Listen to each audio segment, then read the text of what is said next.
بسم اللہ الرحمن الرحیم۔ السلام علیکم ناظرین، آج ہم دو خبروں پر بات کریں گے، دونوں عدلیہ کے حوالے سے ہیں۔ ایک تو لاہور ہائی کورٹ کے اس بینچ نے شہباز شریف کی ضمانت لے لی ہے۔ شہباز شریف کو ضمانت پر رہا کرنے کا فیصلہ کیا ہے، جس بینچ کو ریفری کے طور پر chief justice Lahore high court Qasim Khan نے مقرر کیا تھا۔ دوسری خبر ہماری سپریم کورٹ کے حوالے سے ہے۔ وہاں قاضی فائز عیسیٰ کا کیس لگا ہوا ہے۔ وہاں پہ جج ایک دوسرے کے ساتھ دست و گریباں ہوتے رہ گئے۔ بہت تلخیاں ان کے درمیان ہوئیں، ایک دوسرے کو کافی کچھ کہا گیا، حتیٰ کہ ایک جج نے کہا کہ میں بینچ سے اٹھ کر چلا جاتا ہوں، دوسرے جج نے بھی ایسا ہی کہا کہ میں بھی اٹھ کے چلا جاتا ہوں۔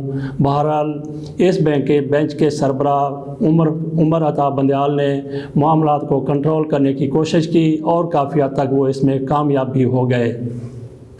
حضرت علی کرم اللہ وجہہ نے فرمایا تھا، شرک کا معاشرہ چل سکتا ہے، ظلم کا نہیں۔ جہاں انصاف نہ ہو اسے ظلم کا معاشرہ کہا جاتا ہے۔ ہمارے ہاں آج جو کچھ ہو رہا ہے وہ انصاف پرور معاشروں میں نہیں ہوتا۔ ہم ظلم کی طرف بڑھ رہے ہیں، گویا تباہی کی طرف جا رہے ہیں۔ کہیں جج مکمکا کر رہے ہیں، کہیں دست و گریبان ہو رہے ہیں۔ سپریم کورٹ میں قاضی فائز عیسیٰ اپنی بے گناہی ثابت کرنے کی بجائے سپریم کورٹ کا گریبان پکڑ کر اپنے حق میں فیصلہ لینا چاہتے ہیں۔ ان کے ساتھ بار وکلا کا جتھا ہے، بڑے صحافیوں کا گروہ ہے اور کچھ جج حضرات بھی ان کے ساتھ ہیں۔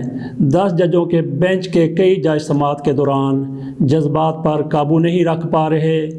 کل قاضی فائز عیسیٰ سے بینچ کے سربراہ جسٹس عمر عطا بندیال نے 3 سوالوں کے جواب مانگے تھے۔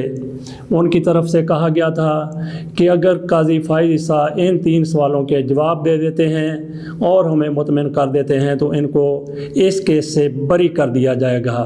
میرا خیال ہے کہ اس سے بڑی کوئی پیشکش نہیں ہو سکتی۔ قاضی فائز عیسیٰ نے فوری طور پر کہا کہ ہاں میں جواب دینے کے لیے تیار ہوں۔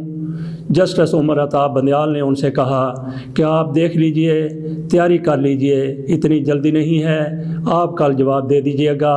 اس پر قاضی فائز عیسیٰ نے کہا کہ ٹھیک ہے، میں کل جواب دے دوں گا۔ سوال کیا تھے؟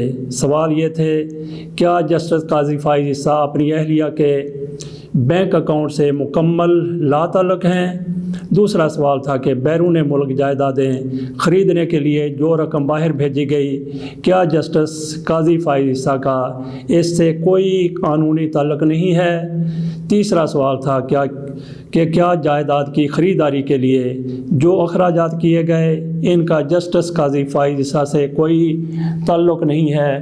قاضی فائز عیسیٰ نے اگلے دن ان سوالوں کے جواب پوری تیاری کے ساتھ دینے کے لیے جسٹس عمر عطا بندیال سے ایگری کیا تھا۔ جب دوسرے دن کیس کی سماعت ہوئی، اس موقع پر قاضی فائز عیسیٰ نے ان 3 سوالوں کے جواب دینے تھے۔ قاضی فائز عیسیٰ نے اس روز ان سوالوں کے جواب دینے سے سراسر قطعی طور پر انکار کر دیا اور کئی ہیلے بہانے تلاشنے لگے۔ ایک روز قبل جسٹس مقبول باقر اور منیب اختر کے مابین نوک جھونک ہوئی تھی، جبکہ دوسرے روز یہ نوک جھونک باقاعدہ شدید اختلافات کی صورت اختیار کر گئی۔ جسٹس مقبول باقر حکومتی وکیل کو دلائل مختصر کرنے کو کہتے رہے۔ تھوڑی دیر بعد جسٹس منیب اختر نے وکیل کو کہا کہ انہوں نے ایک سوال پوچھنا ہے اور آپ کو پورا وقت دیا جائے گا۔ یہ سن کر جسٹس باقر بگڑ گئے اور انہوں نے وہیں بیٹھے بیٹھے یہ کہہ دیا کہ یہ کیا تماشا ہو رہا ہے، ایک سینئر کا احترام نہیں ہے، میں نے جو یہ بات کی ہے اس کے مخالف یہ بات کر رہے ہیں۔ بعد میں جسٹس سجاد علی شاہ بھی حکومتی وکیل کو جسٹس سجاد علی شاہ نے بھی حکومتی وکیل رحمان کو جواب مفصل طور پر دینے کے لیے کہا، تو بھی مقبول باقر صاحب نے اس کا برا منایا۔ تو اس موقع پر سجاد علی شاہ نے کہا کہ ٹھیک ہے، اگر ہماری بات برداشت نہیں ہو سکتی تو میں بینچ سے اٹھ کے چلا جاؤں گا۔ جسٹس مقبول باقر نے بھی کہا کہ میں بھی اٹھ کے چلا جاؤں گا۔ بہرحال یہ بدمزگی مزید بڑھنے سے قبل جسٹس عمر عطا بندیال نے 10 منٹ کے لیے سماعت ملتوی کر دی۔ اس دوران جج حضرات کوئی ٹھنڈے ہو چکے تھے۔ سپریم کورٹ میں جو کچھ اس روز ہوا، لگ رہا تھا کہ یہ جیسے سپریم کورٹ نہیں ہے بلکہ یہاں پہ ماحول ہماری قومی اسمبلی اور صوبائی اسمبلیوں جیسا ہے۔ یہاں ارکان پارلیمنٹ ایک دوسرے کے ساتھ دست و گریبان ہو جاتے ہیں، ایک دوسرے کو برا بھلا کہتے ہیں، ایک دوسرے کی سبکی کا باعث بنتے ہیں۔ قاضی فائزہ کو حکومتی وکیل رحمان پر بھی غصہ آیا۔ وہ کہہ رہے تھے کہ یہ کیس کو لٹکا رہے ہیں، جبکہ رحمان صاحب نے اس پر اپنی برہمی تو ظاہر نہیں کی، بہرحال افسوس کا ضرور اظہار کیا۔ انہوں نے کہا کہ میں 30-35 سال سے وکالت کر رہا ہوں، میرے ساتھ ایسا کبھی کچھ نہیں ہوا کہ میری نیت پر شک کا اظہار کیا جائے۔ قاضی فائزہ اور ان کے حامی اس کیس کا فیصلہ جلد چاہتے ہیں، اس لیے وہ بار بار کہہ رہے تھے حکومتی وکیل ہیں، وہ دلائل کو اتنا طویل نہ کریں، جلد سے جلد اپنے دلائل کا خاتمہ کریں تاکہ یہ بینچ اپنا فیصلہ جلد از جلد سنا سکے۔ کیوں یہ اتنی جلدی ہے جبکہ یہ لوگ اپنے فیصلے کئی ماہ تک لٹکاتے رہتے ہیں۔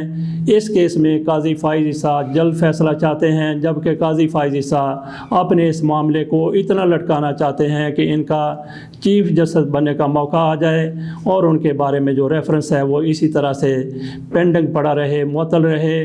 لیکن اس نظر ثانی کے فیصلے میں وہ چاہتے ہیں کہ 30 اپریل سے قبل اس پر فیصلہ آ جائے۔ جسٹس منظور ملک نے ریٹائر ہو جانا ہے۔ نظر یوں آ رہا ہے کہ جسٹس منظور ملک قاضی فائزہ کے حق میں فیصلہ دے کے جائیں گے۔